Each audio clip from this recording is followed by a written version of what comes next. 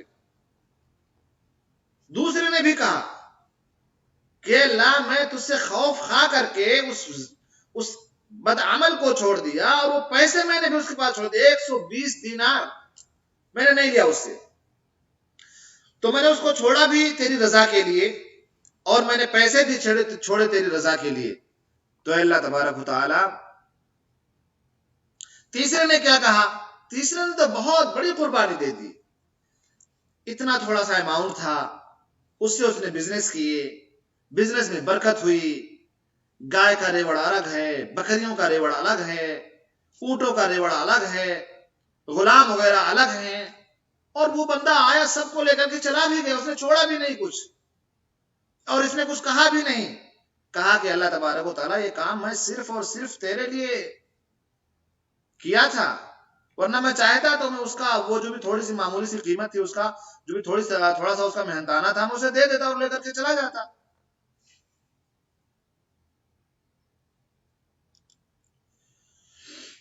تو کوئی بھی عمل میرے بھائیوں اور دوستوں ہم کریں، عمل کے اندر اخلاص ہونا بہت ضروری ہے، اور ہم یہی پڑھتے بھی ہیں، ہمارا یہ عقیدہ بھی ہے۔ قرآن اور حدیث جب دونوں ہم سامنے رکھتے ہیں تو یہ خلاصہ کھل کر کے سامنے ہمارے آتا ہے، اور یہ بات سمجھ میں آتی ہے کہ ہم جب اس دنیا کے اندر جو کام کر رہے ہیں، ظاہر سی بات ہے ہمارے کام دو طریقے ہیں، یا تو ہمارے کام اچھے ہیں یا ہمارے کام برے ہیں، جنہیں ہم اعمال صالحہ اور اعمال غیر صالحہ کے نام سے جانتے ہیں۔ تو جب ہم یہ عمل کر رہے ہیں، جو بھی نیک عمل ہم کریں گے اس کے اندر دو شرطوں کا پایا جانا بہت ضروری ہے، دو شرطیں پائی جانی بہت ضروری ہیں، بہت ضروری ہیں۔ اگر یہ شرطیں نہیں پائی جائیں گی آپ کے اعمال قبول ہی نہیں ہوں گے۔ رمضان کے روزے رکھ رہے ہیں، نماز پڑھ رہے ہیں، صدقہ و خیرات کر رہے ہیں، غریبوں اور مسکینوں کی مدد کر رہے ہیں، رمضان کا راشن کٹ بانٹ رہے ہیں، لوگوں کی مدد کر رہے ہیں، غریبوں اور مسکینوں اور بیواؤں کے آپ معاون اور مددگار ہیں، سب کچھ نیک عمل ہے۔ لیکن اس نیک عمل کے اندر دو شرطیں بڑی ضروری ہیں۔ ایک تو یہ ہے کہ وہ نیک عمل آپ اللہ تبارک و تعالیٰ کو خوش کرنے کے لیے اور اس کی رضامندی حاصل کرنے کے لیے آپ کر رہے ہیں۔ نمبر دو، وہ عمل اللہ کے رسول صلی اللہ علیہ وسلم کے عمل کے مطابق ہو، وہ عمل اللہ کے رسول صلی اللہ علیہ وسلم کے عمل کے مطابق ہو۔ ایسا نہ ہو کہ آپ نیک عمل کر رہے ہیں اور اللہ کے رسول صلی اللہ علیہ وسلم نے وہ کیا ہی نہیں ہے، اور نہ ہی کرنے کا حکم دیا ہے، اور نہ ہی آپ صلی اللہ علیہ وسلم کے سامنے کیا گیا اور آپ خاموش رہے ہیں۔ یہ بڑی ضروری چیز ہے، یہ بہت اہم ضروری چیز ہے کہ ایک تو اللہ تبارک و تعالیٰ کی رضا کے لیے کریں، اور دوسرے یہ ہے کہ آپ وہ کام اللہ تبارک و تعالیٰ، اللہ کے رسول صلی اللہ علیہ وسلم کے بتائے ہوئے طریقے پر کریں۔ ایک اور فائدہ جو اس سے سمجھ میں آیا کہ زنا وغیرہ سے دور رہنا چاہیے، زنا سے دور رہنا چاہیے۔ آپ دیکھیں لا تقربوا الزنا، اللہ تبارک و تعالیٰ نے ارشاد فرمایا لا تقربوا الزنا انه كان فاحشة ومقتا وساء سبیلا، زنا کے قریب نہ جائیں۔ آج جو حالات ہیں دنیا کے، اور جس طرح سے لوگ برائیوں کے اندر پھنسے ہوئے ہیں، آپ دور نہ جائیے، سرسری نظر اپنے سماج اور معاشرے میں جہاں آپ جی رہے ہیں، جہاں آپ رہ رہے ہیں، وہاں نظر ڈالیے، اور وہاں کے لوگوں کو دیکھیے۔ آپ کچھ کہنے کی ضرورت نہیں ہے، کسی سے بات کرنے کی ضرورت نہیں ہے، کسی سے پوچھنے کی ضرورت نہیں ہے۔ یہ حرکات و سکنات لوگوں کی بتلا دیا کرتے ہیں کہ جا کہاں رہے ہیں۔ آج لوگ زنا کے دل دادا بن گئے ہیں، اور ہمارے ملکوں میں تو اللہ کی پناہ زنا کے اڈے ہیں۔ باقاعدہ ہمارے یہاں کی حکومتیں ان کو لائسنس فراہم کرتی ہیں، اور وہاں پہ سارے لوگ جانتے ہیں کہ یہ جگہ ایسی ہے جہاں زنا کیا جاتا ہے، اور وہاں پہ لوگ زنا کرنے جاتے ہیں۔ اچھے اچھے ہوٹلوں میں اس کا انتظام ہوتا ہے۔ پیسے والے لوگ، میں سب کو نہیں کہتا ہوں، کوئی بھی بات بلوم نہیں کی جاتی ہے، لیکن پیسے کو اگر صحیح طریقے سے استعمال نہ کیا جائے تو وہ انسان کو گمراہ کر دیتا ہے۔ لوگ زنا کرنے جاتے ہیں، کال کر کے بلاتے ہیں اپنے پاس، ان کو رکھتے ہیں۔ اللہ تعالیٰ کی پناہ، دیکھیں ایک شخص نے زنا یہاں چھوڑا، ساری چیزیں مہیا تھیں، سب کچھ، لیکن وہ چھوڑ دیا۔ بدلے میں اللہ تعالیٰ نے کیا دے دے، بدلے میں اللہ تعالیٰ نے اسے نئی زندگی دے دی۔ اس لیے